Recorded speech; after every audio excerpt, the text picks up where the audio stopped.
성도님들, 우리가 성도로 살아가게 되면은 우리는 평안하게 됩니다. 여러분 평안하십니까? 이는 성도가 평안할 수 있는 이유, 이거는 성도가 겸손하기 때문일 겁니다. 그런데 성도가 평안하지 못하고 여러 가지 삶의 문제들에 짓눌릴 때가 또 많습니다.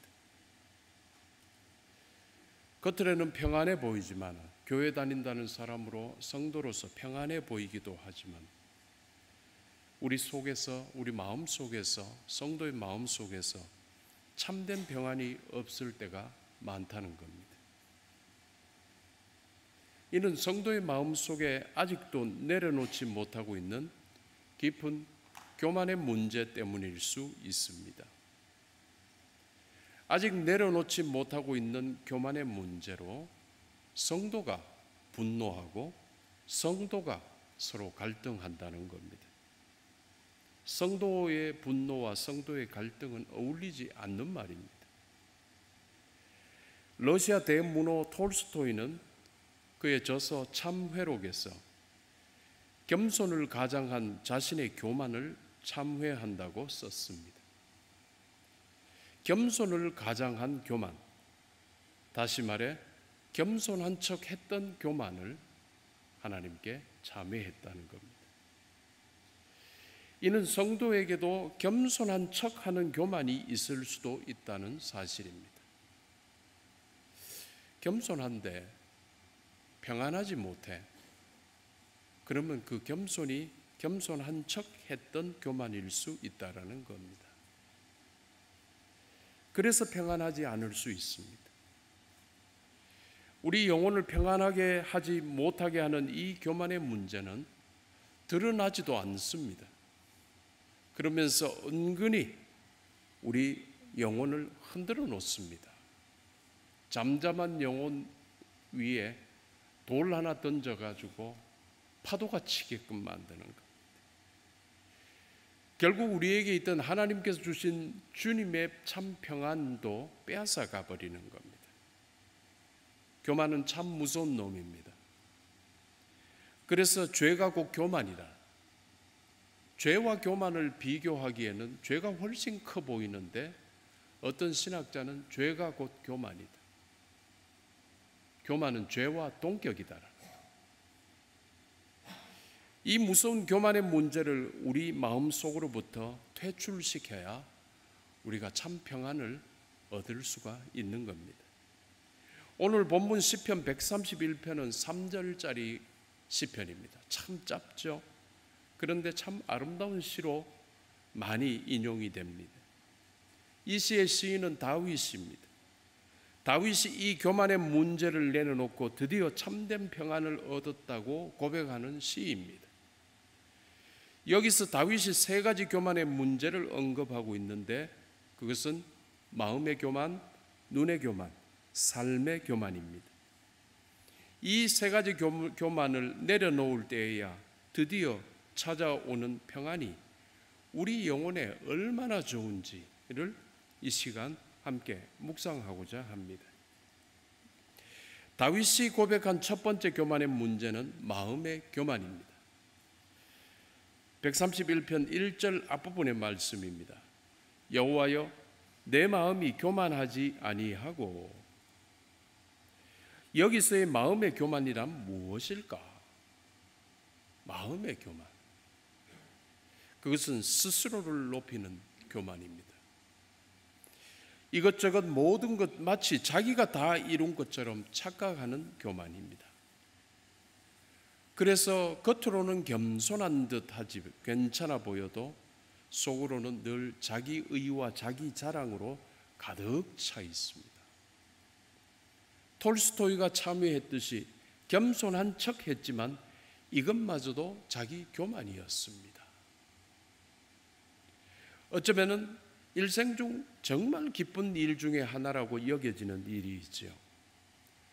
대학 입시 끝나고 바로 운전 배워서 면허시험 합격하고 또래들보다 일찍 면허증 따서 아버지 차 빌려서 또래 친구들 태우고 놀러 다니는 것이 그것입니다.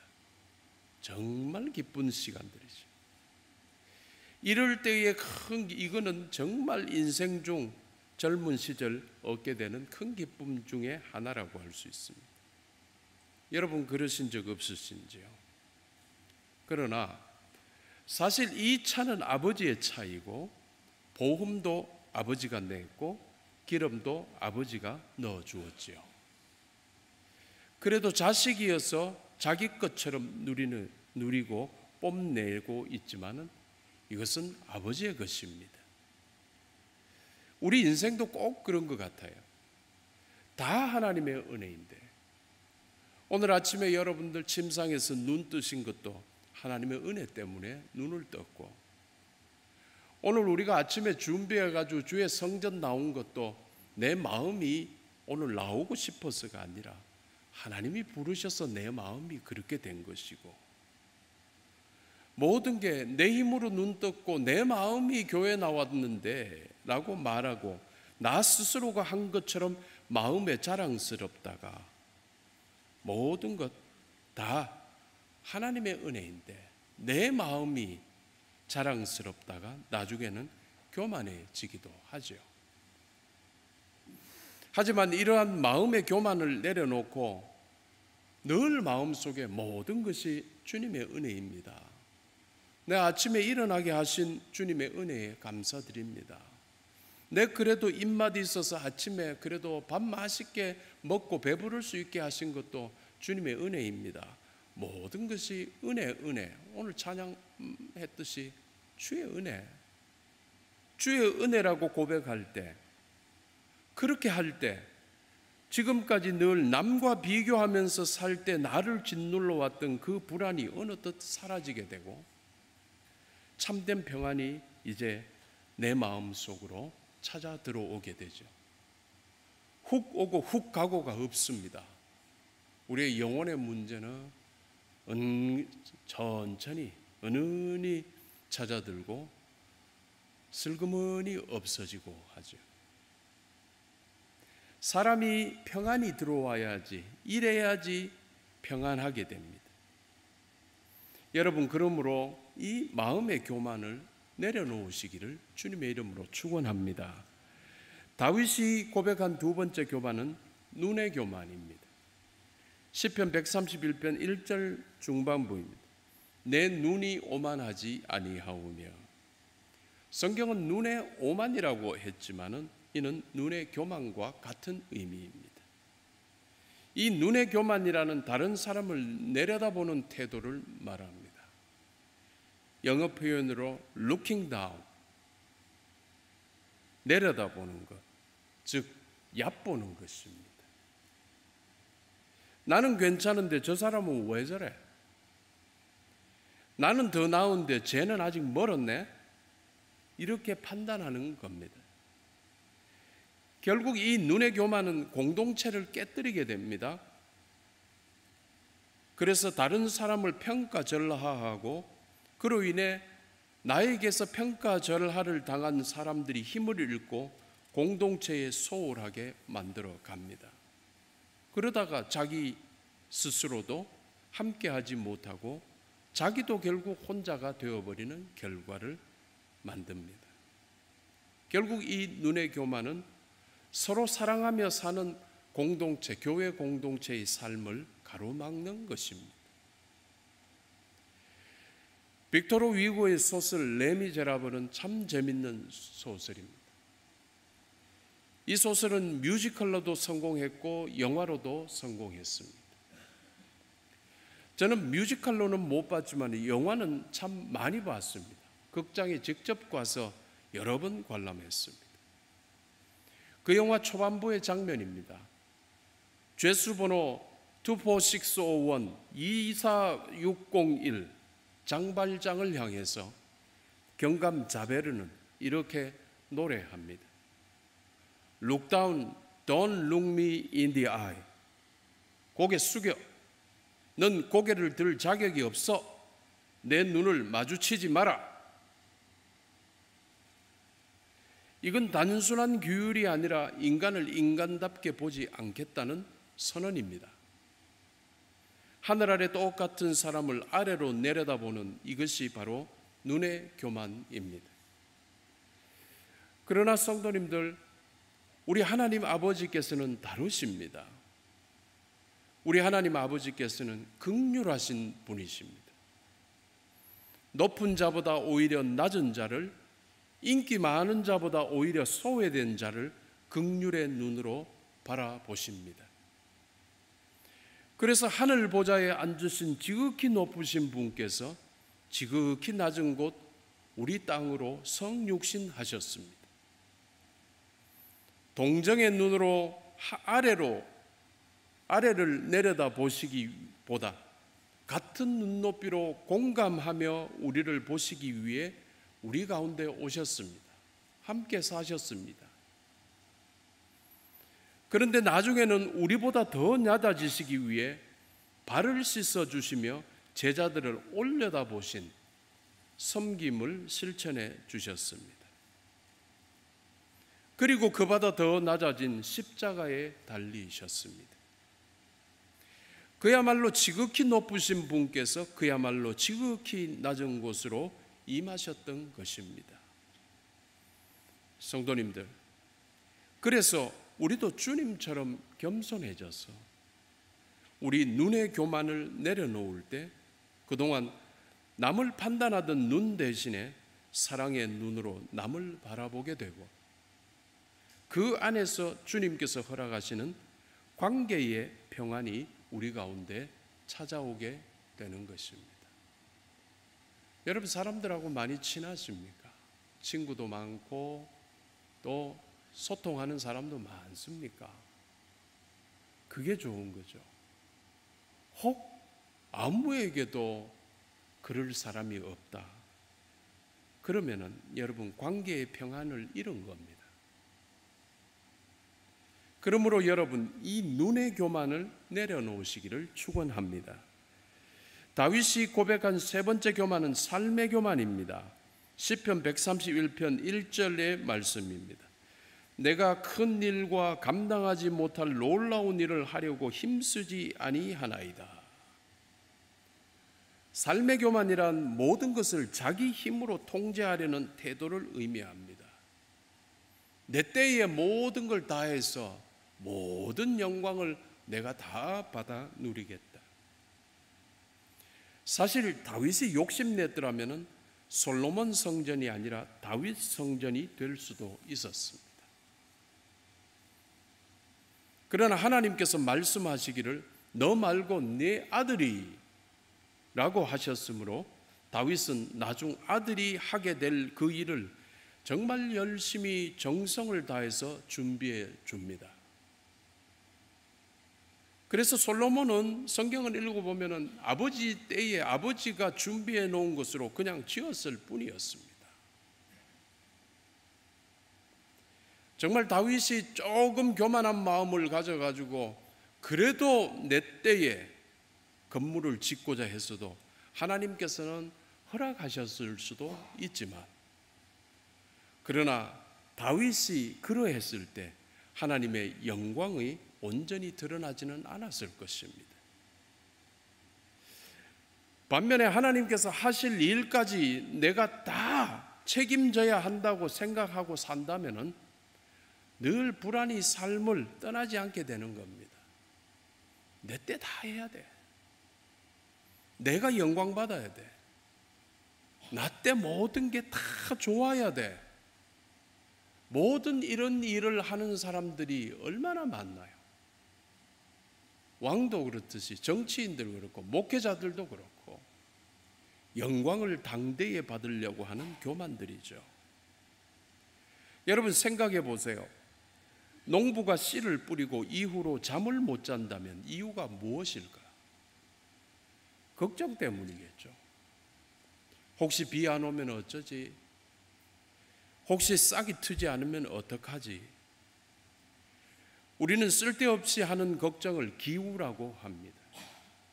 다들 아시듯이 이 기우라는 말은 동양의 고전 열자 천서편에 나오는 고사인데, 옛날 기나라 사람이 어떤 사람이 하늘이 무너질까 봐서 쓸데없는 걱정을 했다는 이야기입니다.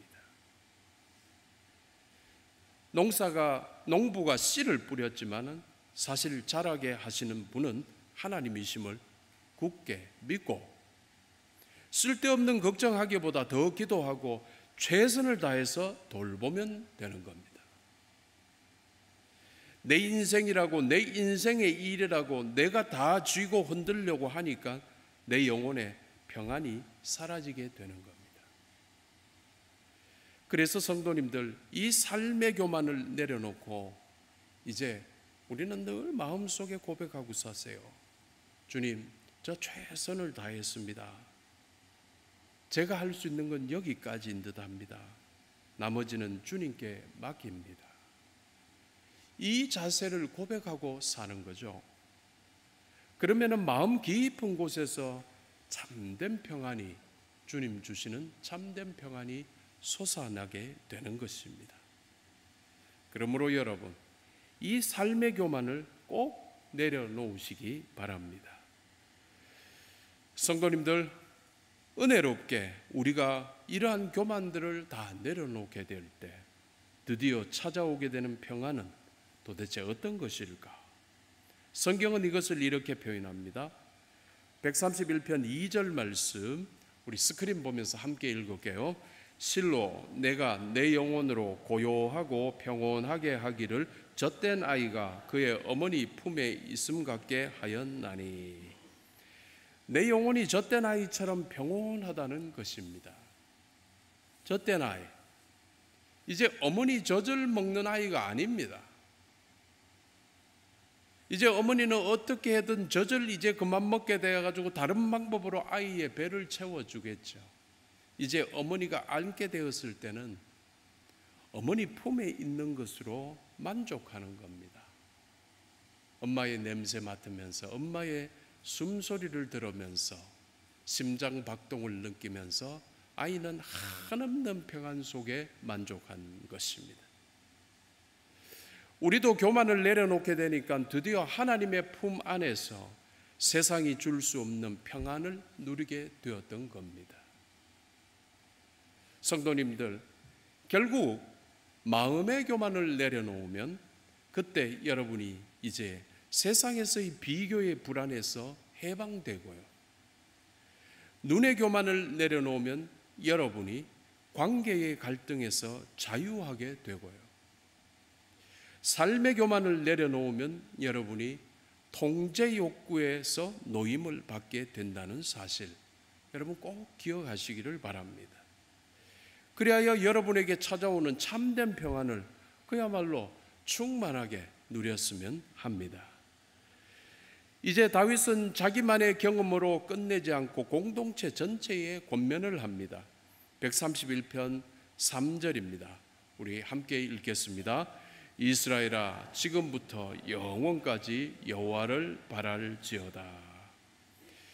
내가 평안을 누렸듯이 이스라엘 공동체도 평안을 누렸으면 좋겠다는 소망이요 권면입니다. 이는 모든 목회자가 성도들을 두고 기원하는 소망이기도 합니다. 우리 대구 영락의 성도님들, 참 평안을 누리시기를 축원합니다. 마지막으로 영화 레미제라블을 한 번 더 거론합니다. 이 영화의 마지막 부분에서 나오는 기도의 노래 가사를 소개하겠습니다. Look down, sweet Jesus on the poor. 굽어보소서, 굽어보소서, 가난한 자들을 향해 사랑스러운 예수님. 이 장면에서 저는 매번 볼 때마다 눈물을 흘렸고, 눈물 흘리는 제가 부끄러워서 옆을 보니까 다들 울더군요. 앞부분에서 경감 자베르가